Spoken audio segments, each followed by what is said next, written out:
ಅವರಿಬ್ಬರು ಒಡ ಹುಟ್ಟಿದವರು. ಅಪ್ಪ ಮಾಡಿದ್ದ ಆಸ್ತಿಯನ್ನ ಸಮನಾಗಿ ಹಂಚಿಕೊಂಡು ಜೀವನ ನಡೆಸುತ್ತಿದ್ದರು.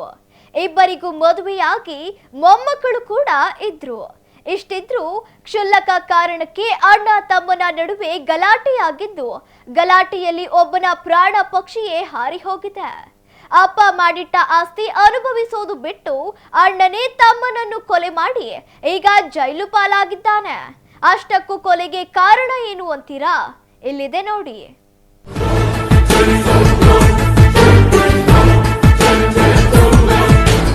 ಆಸ್ತಿ ವಿಚಾರದಲ್ಲಿ ಸಹೋದರರ ನಡುವೆ ಕಲಹ.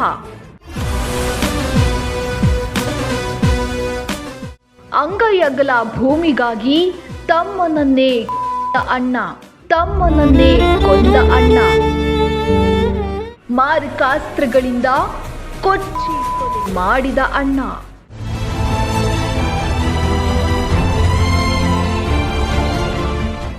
ಈ ಫೋಟೋದಲ್ಲಿರೋ ವ್ಯಕ್ತಿಯ ಹೆಸರು ಸಿ.ಕೆ. ಚಂದ್ರಪ್ಪ, ವಯಸ್ಸು 68. ಇನ್ನು ಈ ಫೋಟೋದಲ್ಲಿರುವ ವ್ಯಕ್ತಿ ಹೆಸರು ಸಿ.ಕೆ. ನೀಲಪ್ಪ, ವಯಸ್ಸು 62. ಇಬ್ಬರು ಒಡ ಹುಟ್ಟಿದ ಅಣ್ಣ ತಮ್ಮಂದಿರು. ಹುಟ್ಟುತ್ತಾ ಅಣ್ಣ ತಮ್ಮಂದಿರು, ಬೆಳೆಯುತ್ತಾ ಬೆಳೆಯುತ್ತಾ ದಾಯಾದಿಗಳು ಎಂಬ ಮಾತಿನಂತೆ ಈ ಇಬ್ಬರು ಬೆಳೆಯುತ್ತಾ ದಾಯಾದಿಗಳಾಗಿ ಒಬ್ಬರನ್ನೊಬ್ಬರು ಕೊಲೆ ಮಾಡುವ ಮಟ್ಟಕ್ಕೆ ಹೋಗಿದ್ದಾರೆ.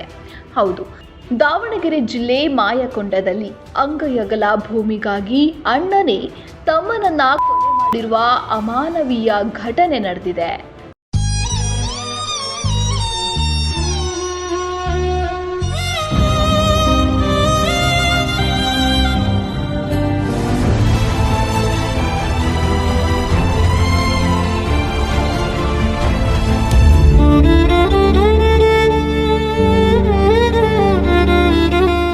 ತಂದೆ ಮಾಡಿಟ್ಟಿದ್ದ 8 ಎಕರೆ ಜಮೀನನ್ನ ಚಂದ್ರಪ್ಪ ನೀಲಪ್ಪ ಸಮವಾಗಿ ಹಂಚಿಕೊಂಡಿದ್ರು. ಮೊದಲಿಗೆ ಚಂದ್ರಪ್ಪ ತನ್ನ ಸಹೋದರ ನೀಲಪ್ಪನಿಗೆ ಸೇರಿದ ಜಮೀನಿನ ಸ್ವಲ್ಪ ಭಾಗವನ್ನ ಒತ್ತುವರಿ ಮಾಡಿಕೊಂಡಿದ್ದಂತೆ. ಅದಾದ ಬಳಿಕ ನೀಲಪ್ಪ ಸರ್ವೇಯರ್ನ ಕರೆಸಿ ಜಮೀನು ಸರ್ವೆ ಮಾಡಿಸಿಕೊಂಡು ಹದ್ದುಬಸ್ತು ಮಾಡಿಕೊಂಡಿದ್ದ. ಈ ವೇಳೆ ಅಣ್ಣ ಚಂದ್ರಪ್ಪ ತಮ್ಮ ಜಮೀನು ಒತ್ತುವರಿ ಮಾಡಿಕೊಂಡಿರುವುದು ಬೆಳಕಿಗೆ ಬಂದಿದೆ. ಆದರೂ ಕೂಡ ಚಂದ್ರಪ್ಪ ಅದು ನನಗೆ ಸೇರಿದ ಜಮೀನು ಅಂತ ಪದೇ ಪದೇ ತೊಂದರೆ ಮಾಡಿದ್ದಾನೆ. ಆಸ್ತಿಗಾಗಿ ದಶಕಗಳಿಂದಲೂ ಇಬ್ಬರ ನಡುವೆ ಗಲಾಟೆ ನಡೆದುಕೊಂಡು ಬಂದಿದ್ದು, ಸೋಮವಾರ ಪುನಃ ಇಬ್ಬರ ನಡುವೆ ಜಗಳವಾಗಿ ಜಗಳ ಅಂತ್ಯವಾಗಿದೆ. ಬೆಳಗ್ಗೆ ನಮ್ಮ ಅಪ್ಪಾಜಿ ಹೊಲಕ್ಕೆ ಹೋಗಿದ್ದೆ ಸರ್. ಹೋದಾಗ ಆಸ್ತಿ ವಿಚಾರಕ್ಕೆ ಜಗಳ ಆಗಿದೆ ಸರ್. ನೀರು ಕಟ್ಟೋದಲ್ಲಿ 3:30ಗೆ ಗೊತ್ತಾಗಿದೆ. 3:30ಯಿಂದ ಜಗಳ ಆಗಿದೆ. ಜಗಳ ಆಗಿರೋದು ನನಗೆ ಗೊತ್ತಾಗಿದ್ದು 5 ಗಂಟೆ ಸರ್. ನಾನು ಬೈಕ್ ತಗೊಂಡು ಹೋದೆ. ನಮ್ಮ ಮನೆಯಿಂದನೇ ನಾನು ಕೆಲಸ ಮಾಡ್ತಾಯಿದ್ದೆ. ಮೊದಲಿಂದನೂ ಆಸ್ತಿ ಭಾಗ ಇದ್ದಾಗಿಂದನೂ ಕಿತ್ತಾಡ್ಕೆ ಅಂತಲೇ ಬಂದಿದ್ದೀನಿ ಸರ್. ನಮ್ಮ ಮೇಲೆ ದೇಶ ಅಂದರೆ ದೇಶ ಸರ್. ಇವನಿಗೆ ಭಾಳ ಕಟ್ಟು ದೇಶ ಸರ್.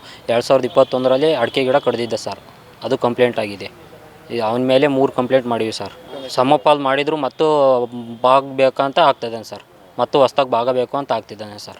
ಆಸ್ತಿ ವಿಚಾರಕ್ಕೆ ಸರ್. ಇನ್ನೂ ಜಾಸ್ತಿ ಬೇಕು ಸರ್. ನನಗಿನ್ನ ಬೇಕು ಅಂತ ಆಸ್ತಿ ವಿಚಾರಕ್ಕೆ ಆಗ್ತಿದ್ದಾನೆ ಸರ್. ಸರ್ 1996ರಿಂದನೂ ಗಲಾಟೆ ಸರ್.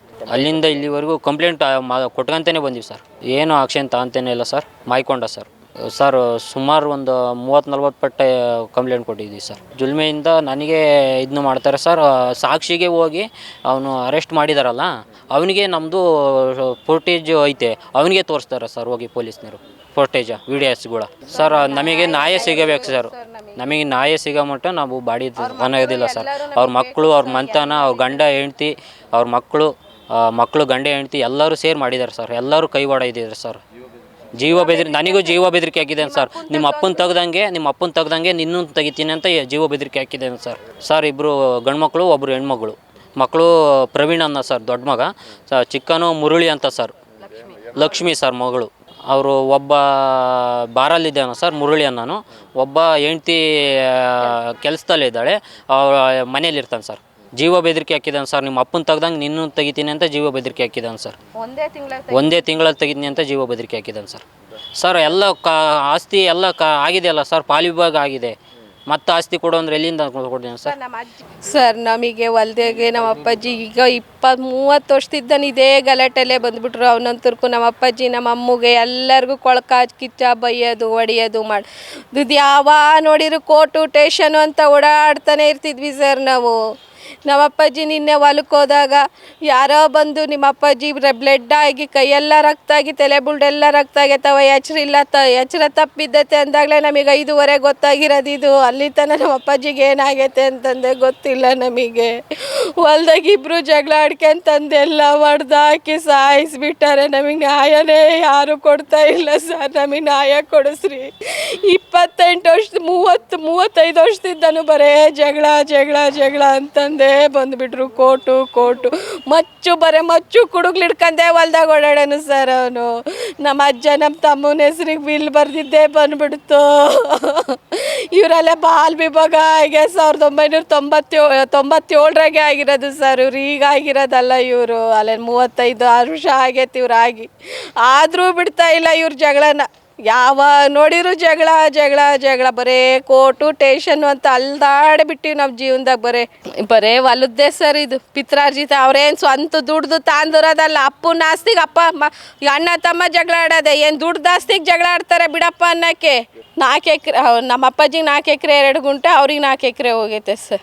ಆದ್ರೂ ಗಲಾಟೆ. ಆದ್ರೂ ಮತ್ತು ನಮ್ಮದ್ರೊಳಗೆ 3 ಸಾಲ ಅಡಿಕೆ ಗಿಡ ಬರ್ತವೆ ಸರ್. 2 ಸಾಲು 1 ಸಾಲು ತೆಂಗಿನ ಗಿಡ ಬರ್ತವೆ. 4 ಸತಿ ವರ್ಷದೊಳಗೆ ಸರ್ವೇರ್ನ ಕರೆದು ಅಳತೆ ಮಾಡಿಸಿದ್ವಿ ಸರ್ ನಾವು. ಆದರೂ ಕಲ್ಲು ನೆಟ್ಟಿರೋವೆಲ್ಲ ಕೀಳೋದೆ. ಟೇಷನ್ಗೆ ಹೋದರೆ ನಾನು ಕೋರ್ಟಿಗೆ ಹಾಕ್ಯಂದಿನಿ, ಕೋರ್ಟಲ್ಲಿ ಬರ್ತದೆ. ಈಗಲೂ ಸಿವಿಲ್ ಕೋರ್ಟಲ್ಲಿ ವಿಚಾರಣೆ ನಡೀತಾನೆ ಐತೆ ಸರ್. ಅದು ಇನ್ನು ಮತ್ತೆ ಹೊಸ್ದಾಗಿ ಪಾಲು ಬೇಕು ಅಂತಂದೇ ಮಾಡ್ತಾನೆ. ನಮ್ಮ ಅಜ್ಜ ವಿಲ್ ಮಾಡೈತೆ, ನನಗೆ ಸರಿಯಾಗಿ ಬಾಲು ವಿಭಾಗ ಆಗಿಲ್ಲ, ಹೊಸ್ದಾಗಿ ನನಗೆ ಪಾಲು ಬೇಕು ಅಂತಂದೇ ಕೋರ್ಟಿಗೆ ಹಾಕಿದ್ದಾನೆ. ಇನ್ನು ಈ 8 ಎಕರೆ ಜಮೀನಿಗಾಗಿ ಅಣ್ಣ ತಮ್ಮನ ನಡುವೆ ದಶಕಗಳಿಂದಲೂ ಗಲಾಟೆ ನಡೆದುಕೊಂಡು ಬರುತ್ತಿದೆ. ಈ ಹಿಂದೆಯೂ ಚಂದ್ರಪ್ಪ ತಮ್ಮನಿಗೆ ಸೇರಿದ ಜಮೀನಿನಲ್ಲಿ ಅಡಕೆ ಗಿಡಗಳನ್ನು ಕಡಿದು ಹಾಕಿದ್ದ. ಈ ಬಗ್ಗೆಯೂ ಮಾಯಕೊಂಡ ಠಾಣೆಯಲ್ಲಿ ದೂರು ದಾಖಲಾಗಿತ್ತು. ಅಷ್ಟೇ ಅಲ್ಲ, ನೀಲಪ್ಪನ ಜಮೀನಿನ ಬೆಳೆಗಳಿಗೆ ರೌಂಡ್ ಅಪ್ ಅನ್ನೋ ಔಷಧ ಹೊಡೆದು ಹಾಳು ಮಾಡಲು ಪ್ರಯತ್ನ ಪಟ್ಟಿದ್ದ. ಚಂದ್ರಪ್ಪನ ವಿರುದ್ಧ ಈಗಾಗಲೇ ಹಲವು ದೂರು ದಾಖಲಾದರೂ ಸರಿಯಾದ ಕ್ರಮ ಕೈಗೊಳ್ಳದ ಕಾರಣ ಚಂದ್ರಪ್ಪ ಸಹೋದರ ನೀಲಪ್ಪನನ್ನ ಕೊಲೆ ಮಾಡಿದ್ದಾನೆ. ಪೊಲೀಸರು ಸಂಬಂಧಪಟ್ಟ ಅಧಿಕಾರಿಗಳು ಸರಿಯಾಗಿ ಕ್ರಮ ಕೈಗೊಂಡಿದ್ದರೆ ಇಂತಹ ಘಟನೆ ನಡೆಯುತ್ತಿರಲಿಲ್ಲ ಎನ್ನುತ್ತಾರೆ ಕುಟುಂಬಸ್ಥರು. ಅವರು ಸುಮಾರು ಈಗ 91ರಿಂದ ಇಲ್ಲಿವರೆಗೂ ಅವ್ರಿಗೂ ಅಣ್ಣ ತಮ್ಮವ್ರಿಗೆ ಜಿದ್ದಿದ್ದಿತ್ತು. ಆದರೆ ನೋಡ್ಕೊಂತ ಹೋದರೆ ಸುಮಾರು ದಿವಸದಿಂದ ಕಂಟಿನ್ಯೂ ಆಗೋದು. ಆಮೇಲೆ ಕಂಪ್ಲೇಂಟ್ ಆದವು, ಒಂದಲ್ಲ ಅಂದರೆ 2-3 ಕಂಪ್ಲೇಂಟ್ ಆದವು. ಅದ್ರ ಪ್ರಕಾರನೂ ನಡ್ಕೊಳ್ಳಿಲ್ಲ ಅವರು. ಯಾವ ವಿಚಾರ ಅಂತಂದರೆ, ನನಗೆ ಅಣ್ಣ ತಮ್ಮನೊಳಗೆ ವೈಮನ್ಸ್ ಬರೋದು ಸರ್ ಆಗಿಂದಾಗೆ. ಏನು ವಿಚಾರ ಅಂದರೆ ಹೊಲದಲ್ಲಿ ನನಗೆ ಇಷ್ಟು ಬರಬೇಕು ಅಷ್ಟು ಬರಬೇಕು, ನನಗೆ ಇಲ್ಲಿ ಐತಿ ಅಲ್ಲಿಗೆ ಐತಿ ಅಂತ ಹಿಂಗೆ ಹೇಳೋದು ಮಾಡೋದು ಮಾಡ್ಕೊತ ಬಂದರು. ಆಮೇಲೆ ನಡ್ಕೊಂತ ಹೋಗ್ತಿದ್ದಂಗೆ ಈಗ 2 ವರ್ಷ 3 ವರ್ಷ 2 ವರ್ಷದ ಕೆಳಗಡೆ ಒಂದು 150-200 ಅಡಿಕೆ ಗಿಡ ಸಮೇತ ಕಡಿದ್ರು ಸರ್. ಕಡ್ದಾಕಿದ್ರು. ಅವರು ಹೋಗ್ಲಿ ಬಿಡು ಅಂತಲೂ ಸುಮ್ಮನಿದ್ರು. ಆಮೇಲೆ ಕಂಪ್ಲೇಂಟ್ ಎಲ್ಲ ರಿಜಿಸ್ಟರ್ಡ್ ಆಯಿತು. ಆಮೇಲೆ ಹೋದಾಗ ಮತ್ತೆ ಕಾಂಪ್ರೈಸ್ ಆಗಿ ನಮ್ಮ ಮಾವನೆಯ ಬಿಡು ಹೋಗ್ಲಿ ಅಣ್ಣ ತಮ್ಮಳು ಬಿಟ್ಟು ಹೋಗೋದಲ್ಲ ಅಂತಂದು ಕಾಂಪ್ರೈಸರೆಲ್ಲ ಆದರು ಸರ್. ಅದಕ್ಕೂ ಮಣಗಲಿಲ್ಲ ಅವರು. ಇದ್ದದ್ದೇ ಇದು ಎಲ್ಲ ನಿನಗೆ ಒಂದಲ್ಲ ಒಂದು ದಿವಸ ಐತಿ ಅನ್ಕಂತ ಬಂದು ಈಗ 2-3 ತಿಂಗಳು, ಈಗ ಒಂದು 6 ತಿಂಗಳ ಕೆಳಗಡೆ ಬಂದು ಅವ್ರ ತಂದೆ ಮಗ ಅವರು ಬಂದು ಮನೆ ಹತ್ರನೆಲ್ಲ ಗಲಾಟೆನೆಲ್ಲ ಮಾಡಿ ಹೋಗಿದ್ದಾರೆ.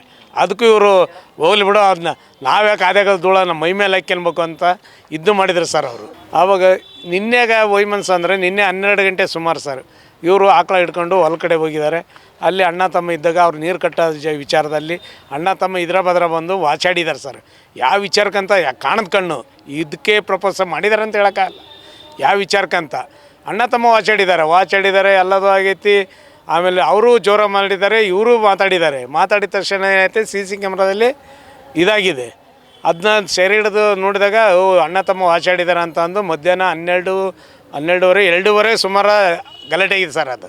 ಅದಾದ ತಕ್ಷಣ 4:15 ಸುಮಾರನೂ ವಾಚಾಡಿದ್ದಾರೆ. 4 ಗಂಟೆ 5 ನಿಮಿಷದಲ್ಲಿ CC ಕ್ಯಾಮ್ರಾದಲ್ಲಿ ಟೈಮಿಂಗ್ಸ್ ಇದೆ ಸರ್. ಆಯ್ತು ಬಿಡು ಅಂತಂದು ಮತ್ತೇನಾಯ್ತೋ ಗೊತ್ತಿಲ್ಲ. ಆವಾಗ ಇನ್ನಿಂದ ಬಂದು ಗಲಾಟೆ ಆಯಿತು ಮುಂದೆ ಆಯಿತು ಗೊತ್ತಾಗಿಲ್ಲ.